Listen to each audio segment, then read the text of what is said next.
ये कहानी है नेट नाम के एक आर्किटेक्ट की जो अपनी जिंदगी में बहुत खुश है। अच्छी नौकरी, प्यारा सा घर और खूबसूरत वाइफ जिसे वो बहुत प्यार करता है। मगर आज शाम जब वो ऑफिस से घर लौटा तो उसकी वाइफ सुसैन ने अचानक कह दिया कि वो उसके साथ खुश नहीं है। नेट पर ये बात जैसे किसी बॉम्ब की तरह गिरती है। अपनी जिंदगी में आए इतने बड़े तूफान की उसने आहट तक महसूस नहीं की थी। सब कुछ तो सही चल रहा था उसकी शादीशुदा जिंदगी में। फिर ऐसा क्या हो गया कि नौबत यहाँ तक आ गई।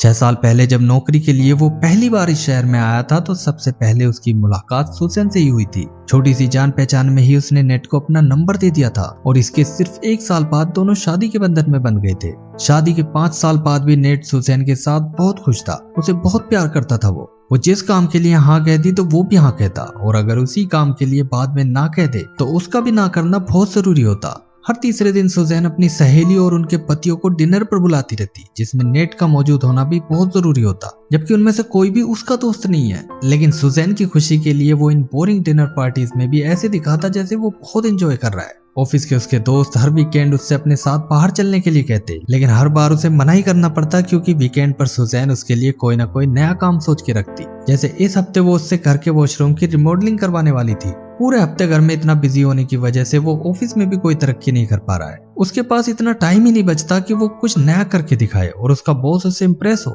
हर दिन ऑफिस जाते हुए सुसैन उसे सामान की एक लंबी लिस्ट पकड़ा देती, जिसमें कई चीजें ऐसी भी होती जिनकी अभी कोई जरूरत ही नहीं थी या जो पहले से ठीक हालत में हो। लेकिन नेट फिर भी कभी उसकी बात नहीं टालता क्योंकि वो किसी भी हाल में उसका दिल नहीं तोड़ना चाहता था। उसे सुसैन की हर बात मानना, उसकी हर ख्वाहिश पूरी करना अच्छा लगता है और यही उसकी जिंदगी का रूटीन बन चुका था। वो अपने दोस्तों से भी अपनी परफेक्ट लाइफ की तारीफ करता और उनसे कहता रहता कि जिस दिन उन्हें सुसैन जैसी कोई लड़की मिलेगी तो वो भी उसी की तरह बीवी के पल्लू से बंद कर रहने लगेंगे। आज भी वो उसी तरह सामान की एक लिस्ट लेकर ऑफिस जाता है, जहां उसका बॉस उसे समझाता है कि फ्राइडे को एक बिजनेस पार्टी है, मुझे कुछ काम है इसलिए तुम वहां जाओगे तो अच्छा रहेगा। लेकिन तभी सुसैन का फोन आ जाता है जो कहती है कि इस फ्राइडे हमें अपनी एक फ्रेंड के घर जाना है क्योंकि उसके घर पर स्विमिंग पूल बनाने का काम शुरू हो रहा है, जिसके लिए उसने एक छोटी सी पार्टी रखी है। बहुत सोचने के बाद हिम्मत करके नेट उससे कह देता है कि इस बार वो ऑफिस की एक पार्टी में चलेंगे तो कैसा रहेगा। पहले वो मना कर देती है, फिर कहती है कि देख लो तुम्हारी मर्जी है, मैं क्या कह सकती हूँ, वैसे मैंने अपनी फ्रेंड से आने के लिए कह दिया है। ये बातें वो उसी कार एजेंसी के फोन से कर रही थी जहां वो काम करती है। तभी बाहर उसे कोई दिखता है जो कार का हॉर्न बजाकर उसका ध्यान अपनी ओर खींच रहा था। वो कौन था इस बारे में अभी नहीं दिखाया जाता, लेकिन शाम को जब नेट वापस घर लौटता है तो सुसैन रो रही थी। वो उसे बताती है कि उसके अंदर अजीब से इमोशंस उठ रहे हैं। ऐसा लग रहा है जैसे नेट के साथ वो नाखुश महसूस कर रही है, जैसे वो घुटन में जी रही है। नेट बिल्कुल हैरान था। वो कहता है कि ऐसा कैसे हो सकता है, हमारे बीच बस एक पार्टी में जाने को लेकर बात हो रही थी और उसके बाद तुम्हें घुटन महसूस होने लगी। सुसैन कहती है कि मुझे खुद नहीं पता ये सब क्यों हो रहा है। नेट उसे समझाता है कि ऐसी बातें मत करो, मुझे बताओ मुझसे क्या गलती हुई है और उसे मैं कैसे सुधार सकता हूँ। लेकिन सुसैन बस इतना ही कहती है कि काश मुझे पता होता। आखिर तय होता है कि सुसैन को कुछ दिन के लिए अकेले रहना है। उसे थोड़ा स्पेस चाहिए अपने अंदर झांकने के लिए और ये समझने के लिए कि उनके रिश्ते में क्या चीज मिसिंग है। बेचारा नेट अपना सामान पैक करके किराए के एक अपार्टमेंट में चला जाता है। उसे लगा कि सुसैन अभी गुस्से में है, बाद में सब ठीक हो जाएगा, इसलिए अगली सुबह वो कॉफी लेकर अपने घर पहुंचता है। लेकिन सुसैन को उसका यूं आना अच्छा नहीं लगता। वो कहती है कि हमारे बीच अभी रिलेशनशिप इश्यूज चल रहे हैं, तुम्हारे आने से चीजें और कॉम्प्लिकेटेड हो सकती हैं। नेट कहता है कि किस बात का इश्यू, मुझे कोई इश्यू नहीं है, मैं तो अपनी मैरिड लाइफ से खुश हूँ। लेकिन सुसैन कहती है कि तुम्हारे जाने के बाद मैं बेहतर महसूस कर रही हूँ, जो सच है मैं तुम्हें वही बता रही हूँ क्योंकि मैं नहीं चाहती कि हमारा रिश्ता झूठ के सहारे चलता रहे। नेट को आगे वापस जाना पड़ता है और सुसैन को सोचने के लिए वो पूरे 1 महीने तक अपने घर नहीं जाता। लेकिन 1 महीने बाद उसे एहसास होता है कि इससे ज्यादा वो एक दिन भी उसके बगैर नहीं रह सकता। आखिर वो घर जाता है, लेकिन यहाँ तो वही डिनर पार्टी चल रही थी जैसे कुछ हुआ ही ना हो। सुसैन के वो सारे फ्रेंड्स डिनर पर आए थे, लेकिन उनमें एक नया चेहरा भी था। एक लड़का जिसे सुसैन कब से डेट कर रही थी उसे नहीं पता, ये बताया तो नहीं जाता, लेकिन शायद ये वही लड़का है जो उस दिन कार का हॉर्न बजाकर सुसैन का ध्यान अपनी ओर खींच रहा था, क्योंकि उसी दिन घर आकर सुसैन ने अपने नाखुश होने का रोना धोना स्टार्ट कर दिया था। नेट का ये सब देखकर दिमाग खराब हो जाता है क्योंकि उसके घर में उसी के पैसों से उसे ही रास्ते से हटाने की तैयारी चल रही थी। और कमाल की बात तो ये कि सुसैन के माथे पर एक शिकन तक नहीं थी, जैसे नेट को उसके बॉयफ्रेंड के बारे में पता लगने से उसका काम और भी आसान हो गया हो। ऐसा लगता है जैसे उसके लिए ये एकदम नॉर्मल बात हो, लेकिन नेट के लिए ये नॉर्मल नहीं था। उसने कभी ख्वाब में भी नहीं सोचा था कि सुसैन उसके साथ ऐसा कर सकती है, जिसे उसने इतना प्यार किया, जिसकी खुशी अपनी खुशी बना ली, जिसके दोस्तों को अपना दोस्त बना लिया। आखिर आज उसका गुस्सा फट पड़ता है और वो उसे आर वर्ड कहकर वहां से निकल जाता है। अंदर से वो बहुत परेशान था, उसका दिमाग फटने को हो रहा था, इसलिए वो एक थेरेपी ग्रुप ज्वाइन कर लेता है और वहां अपने दिल की सारी बातें बताता है। आज वो उसी घर में नहीं जा सकता जिसे बनाने में उसने अपनी सारी कमाई लगा दी और अपने लिए कुछ नहीं बचाया। अकेलापन उसे खाया जा रहा है, वो करे तो क्या करे। सुजैन को उसने अपनी आदत बना लिया था, उसके बिना उसे जिंदगी खाली खाली सी लग रही है। इसके बाद एक बार में जाकर वो शराब पीता है और यहाँ भी सुजैन की ही बातें करने लगता है। तभी वहां पर केटी नाम की एक लड़की आ जाती है जो अक्सर उनके घर पर डिनर के लिए आती थी। पिछली बार वो रोते हुए आई थी क्योंकि उसके पति ने उसे छोड़ दिया था और अब वो किसी और के साथ रह रहा है। लेकिन 1 महीने बाद अब वो एकदम नॉर्मल लग रही थी। जब उसे नेड और सुजैन के बारे में पता चलता है तो वो कहती है कि मेरी तरह ब्रेकअप को वेकअप की तरह देखो, एक नई जिंदगी की शुरुआत और अपनी आजादी मानकर इसे सेलिब्रेट करो। एक पार्टी रखो और दुनिया के सामने अपनी नई जिंदगी का ऐलान कर दो। नेड अपने अगले थेरेपी सेशन में भी इस बात का जिक्र करता है, लेकिन वहाँ सब लोग उसे ऐसा करने से मना करते हैं। कहते हैं कि अपनी नाकामयाबी का ढिंडोरा पीटना सही नहीं है, उन्हें ये बड़ा खतरनाक काम लगता है, सरे बाजार अपनी इज्जत उछालने जैसा।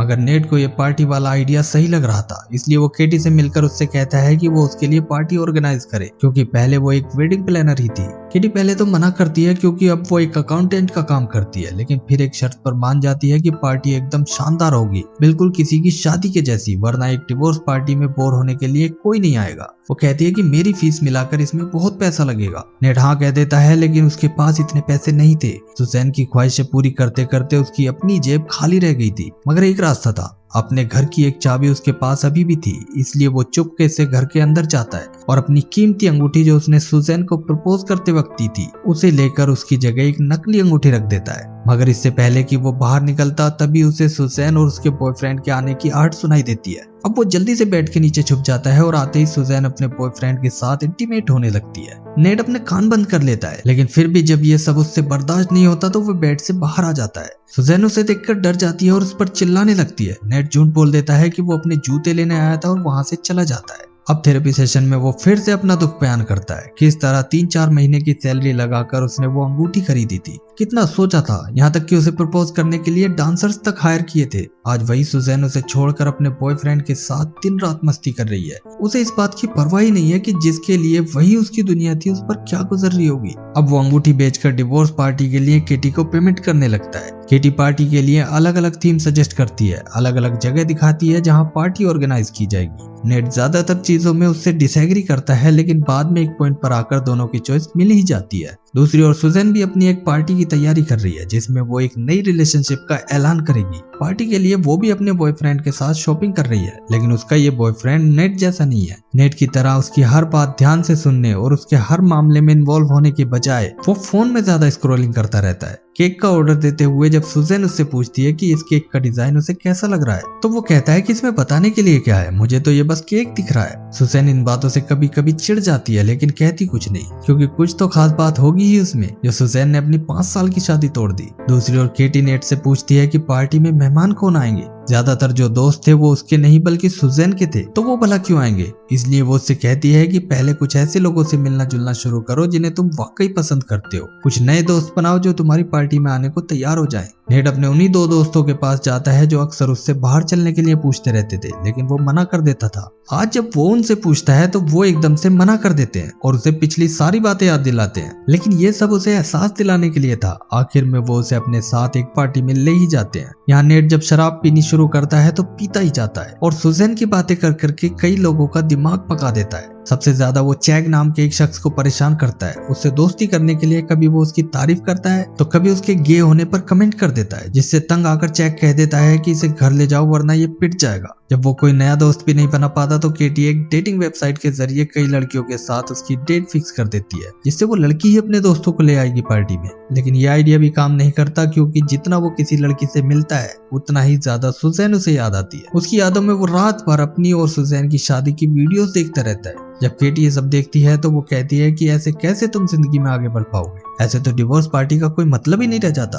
दोनों के बीच इस बात को लेकर काफी बहस होती है, जिसके बाद केटी उसे सुजैन से जुड़ी हर याद को मिटाने के लिए कहती है। नेड जब उसके फोटोज और वीडियोस को नहीं जला पाता तो केटी अपने पर्स से अपने पति की फोटो निकालती है और कहती है कि मैं बाहर से जितनी मजबूत दिखती हूँ उतनी हूँ नहीं, मैंने भी एक फोटो बचा कर रखा था लेकिन आज मैं भी इसे जला रही हूँ। उसकी भीगी आंखों में सच्चाई देखकर नेट को उसकी बात माननी पड़ती है और वो माचिस से सब कुछ जला देता है। यहाँ तक कि उसके पर्स में छुपा कर रखा हुआ सुजैन का एक फोटो भी केटी जलवा देती है। इन्हें जलाने के बाद काफी टाइम तक वो लंबी लंबी सांसें लेता रहता है। उसे एहसास होता है जैसे यादों ने उसे जकड़ कर रखा था, जैसे पास्ट को गले लगाकर वो अपने आज को खुलकर नहीं जी पा रहा था। आज से खाली टाइम में वो कुछ नए डिजाइन तैयार करने लग जाता है, जिसके लिए पहले उसके पास टाइम ही नहीं रहता था।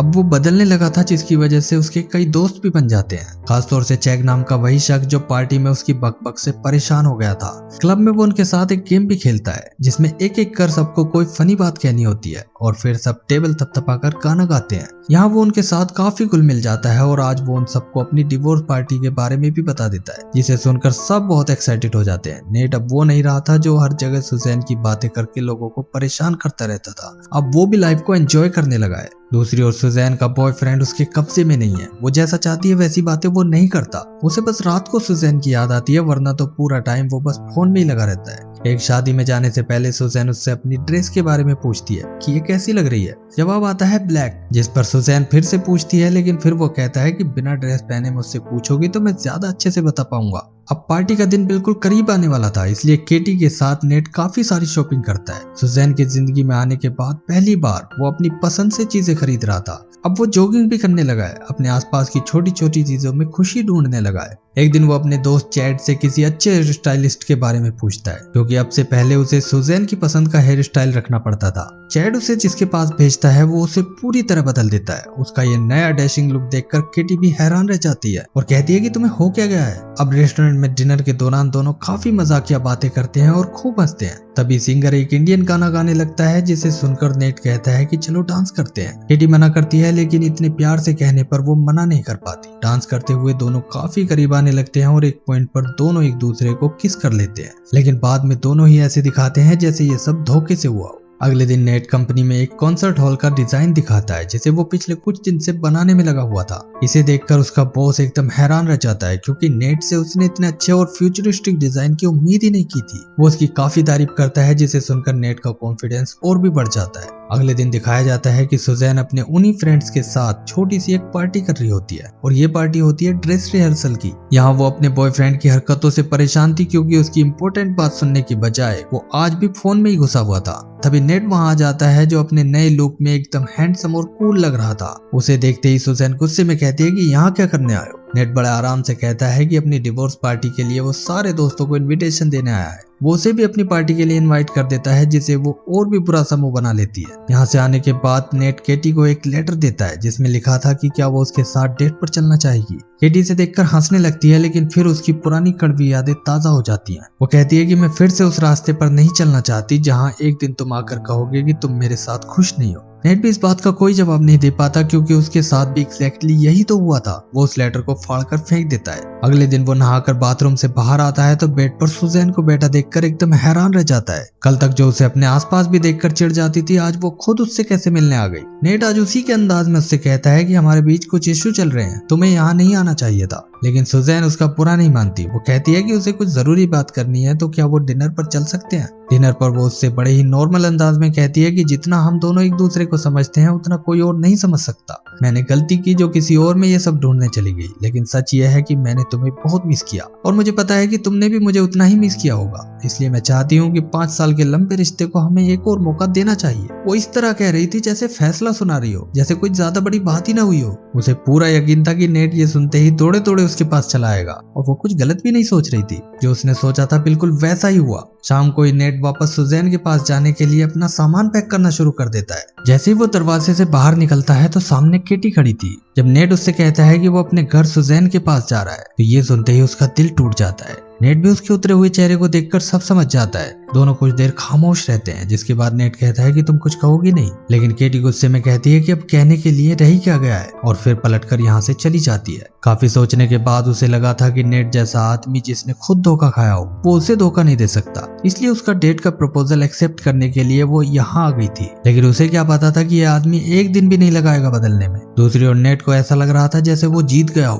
बिना किसी वजह के सुजैन उसे छोड़कर चली गई थी, लेकिन अब उसे खुद ही वापस आना पड़ा। इसी जीत की फीलिंग के साथ वो घर आ जाता है। आते ही सुजैन उसे उसके पसंदीदा वफल बनाकर खिलाती है। खाने पीने का वो पहले से ही बहुत ध्यान रखती है, इसीलिए हर जगह नेट उसकी तारीफ करते नहीं थकता था। मगर फिर बात आती है डिनर पार्टी की। नेट कहता है कि इस बार वो अपने दोस्तों को भी पार्टी में इनवाइट करना चाहता है, लेकिन इतना सुनते ही सुजैन तुरंत मना कर देती है। उसके मना करने का अंदाज भी एकदम अलग होता है। पहले वो मना कर देती है, फिर कहती है कि देख लो तुम्हारी मर्जी है, मैं क्या कह सकती हूँ, और फिर एक मीठी सी दिखने वाली जहरीली मुस्कान देती है। वो उसके बालों को भी उसी पुराने स्टाइल में चिपकाते हुए कहती है कि मैंने अपने स्टाइलिस्ट के पास तुम्हारा अपॉइंटमेंट ले लिया है, कल जाकर अपने बाल कटा लेना। नेट को अब ये सब नॉर्मल नहीं लग रहा, लेकिन सुजैन के साथ उसे उसी के हिसाब से रहना पड़ेगा। ऑफिस में जब उसके दोस्तों को ये पता लगता है तो वो कहते हैं कि अपनी वाइफ को डिवोर्स दो चाहे मत दो, हमें फर्क नहीं पड़ता, लेकिन दोस्त होने के नाते तुमने हमें अपने घर की पार्टी में क्यों इनवाइट नहीं किया। नेट को लगता है कि उसके दोस्त सही कह रहे हैं, जब सुजैन अपनी फ्रेंड्स को बुला सकती है तो वो क्यों नहीं बुला सकता।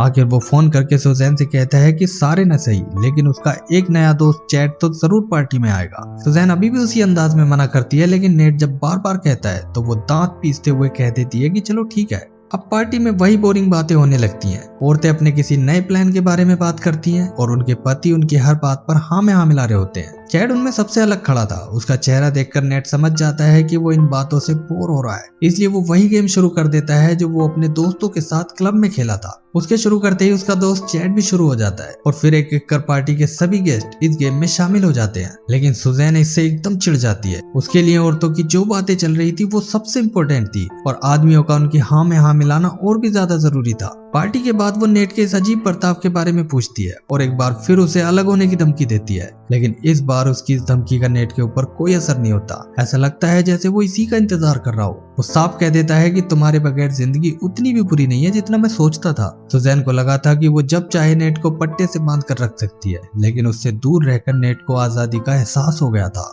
वो अपने दोस्तों से मिलता है और उन्हें याद दिलाता है कि डिवोर्स पार्टी कैंसिल नहीं हुई है, उन सबको पार्टी में जरूर आना है। उसके दोस्त ये जानकर बहुत खुश होते हैं कि उनका ये पंछी पिंजरा तोड़कर भाग आया है। वो उससे केटी के बारे में पूछते हैं, लेकिन वो बताता है कि उसके फोन कॉल्स और मैसेजेस का वो कोई रिप्लाई नहीं कर रही है। ये कहकर वो उदास हो जाता है। वो जानता है कि उसने केटी का दिल दुखाया, उसका भरोसा तोड़ा है, इसलिए वो उसके सामने जाने की हिम्मत नहीं कर पाता। मगर अब वो अपना डेटिंग अकाउंट डिलीट कर देता है, क्योंकि केटी के अलावा वो किसी को डेट नहीं करना चाहता, चाहे उसमें कितना ही वक्त लगे। अब पार्टी हॉल के बाहर वो बार बार देखता रहता है कि शायद केटी आ रही होगी, लेकिन सारे मेहमानों के अंदर जाने के बाद भी जब वो नहीं आती तो वो एक बार फिर उसे कॉल करने लगता है। तभी वो देखता है कि सामने एक खूबसूरत ड्रेस पहने केटी आ रही है। नेट उसे देखकर बहुत खुश होता है और उसके चेहरे की खुशी देखकर केटी भी मुस्कुराने लगती है। इसके बाद नेट उसका हाथ अपने हाथ में लेता है और उसे लेकर अंदर पार्टी में चला जाता है। इसी के साथ ये मूवी एंड हो जाती है।